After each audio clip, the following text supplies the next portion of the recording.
Bonjour et bienvenue dans cette formation GNS3 dans le cadre de la plateforme Alform. Aujourd'hui, nous allons voir un scénario de commutation avancée. Donc, passons au plan. Donc, tout d'abord, nous allons présenter notre topologie. Ensuite, nous allons faire une configuration du Ether Channel pour lier les commutateurs. Donc, une fois c'est fait, nous allons passer à la configuration et le test du VTP, ou encore le Virtual Trunking Protocol.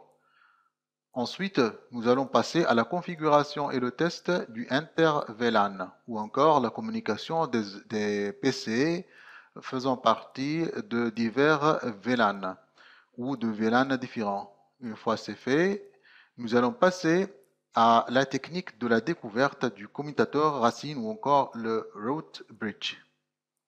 Passons à la présentation de la topologie. Donc, la topologie est principalement constituée de trois commutateurs, à savoir un commutateur central d'échange qui est le Alform Switch 1 et deux commutateurs de distribution qui sont Alform Switch 2 et Alform Switch 3.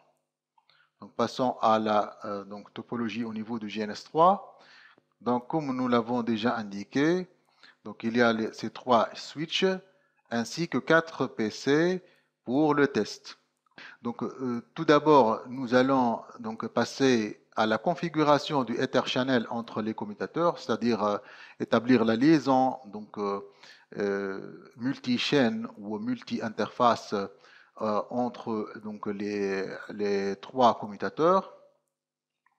La notion du Ether Channel est définie comme l'agrégation de ports utilisés principalement sur les commutateurs de Cisco. Donc, un lien logique va être créé suite à cette agrégation. Donc, toutes les interfaces groupées doivent fonctionner à la même vitesse et bien évidemment, elles doivent être de la même nature. Donc, passons à la configuration de Ether Channel au niveau de ces trois commutateurs.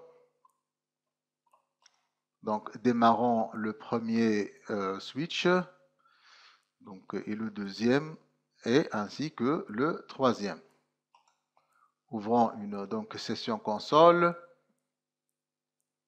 au niveau du switch 1 pour commencer la configuration. Donc, tout d'abord, je vais augmenter la taille de la police pour que ça soit clair.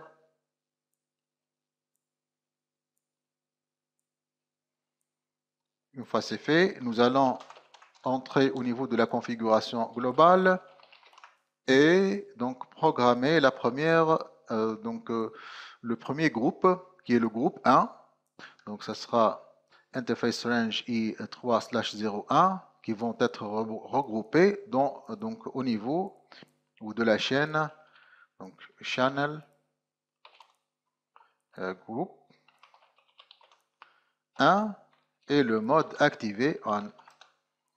Donc une fois c'est fait, nous allons configurer l'encapsulation ou le type d'encapsulation qui sera switch ou qui sera effectué à travers la commande switch trunk encapsulation.1q. Ce type d'encapsulation est un type standard utilisé par les divers commutateurs, même les commutateurs autres que Cisco.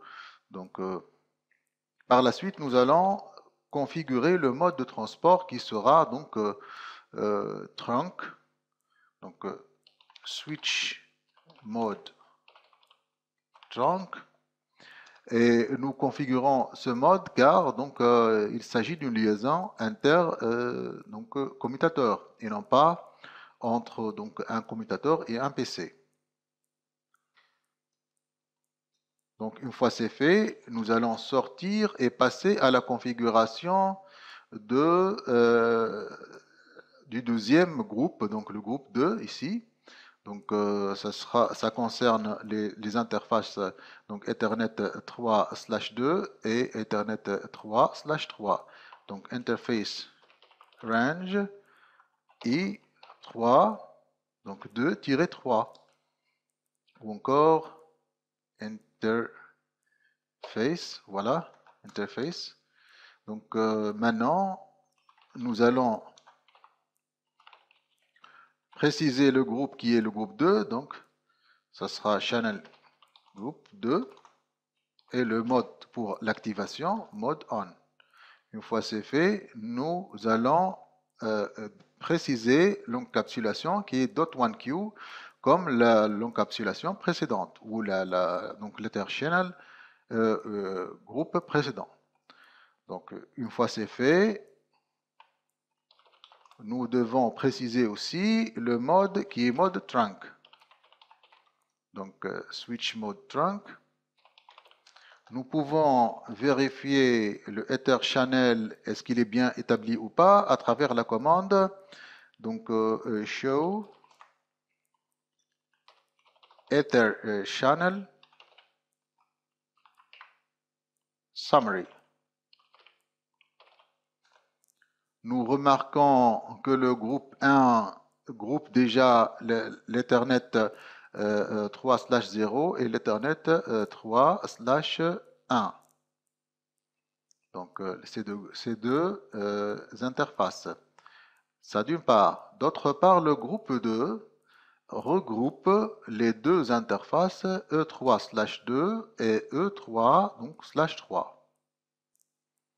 Donc maintenant, le Ether channel est configuré au niveau du switch 1. Passons à la configuration du Ether channel au niveau du switch 2. Donc nous allons ouvrir une console.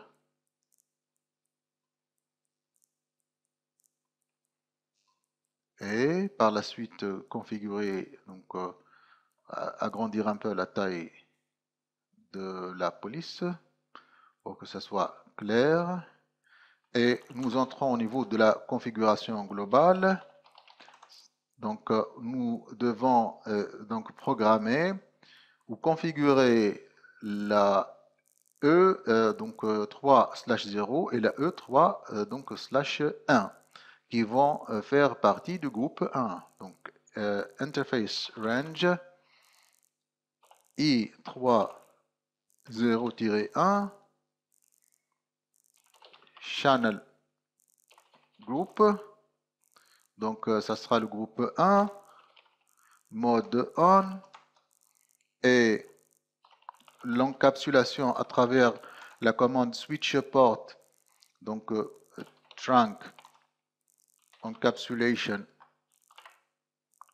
.1q et le mode de transport qui sera donc switch port mode trunk. Passons maintenant à la deuxième interface qui groupe donc l'interface i3/2 et ei3/3, excusez-moi. Donc ça sera interface range i3.2-3. Nous allons donc grouper ces deux interfaces et donner donc attribuer le numéro 3 pour donc cette nouvelle interface Ether channel. Ça sera et activer bien sûr donc le mode ou encore activer cet Ether channel via donc le mode on.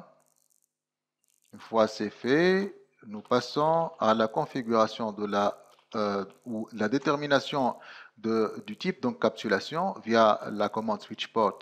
Donc switch port trunk encapsulation donc .1q et enfin le mode de transport qui est le mode trunk. Donc une fois c'est fait, donc nous pouvons voir ou donc vérifier notre configuration Ether channel à travers la commande donc show Ether channel summary. Donc, le groupe 1 regroupe déjà l'Ethernet 3/0 et l'Ethernet 3/1. L'Ethernet, donc E3, ou encore Ethernet 3/0 et Ethernet 3/1. Et le groupe 3, le numéro 3, il va regrouper les deux interfaces, à savoir Ethernet 3/2 et Ethernet 3/3. Donc, maintenant, comme dernière étape, nous allons passer à la configuration donc, du switch 3. Donc, nous ouvrons une session de console.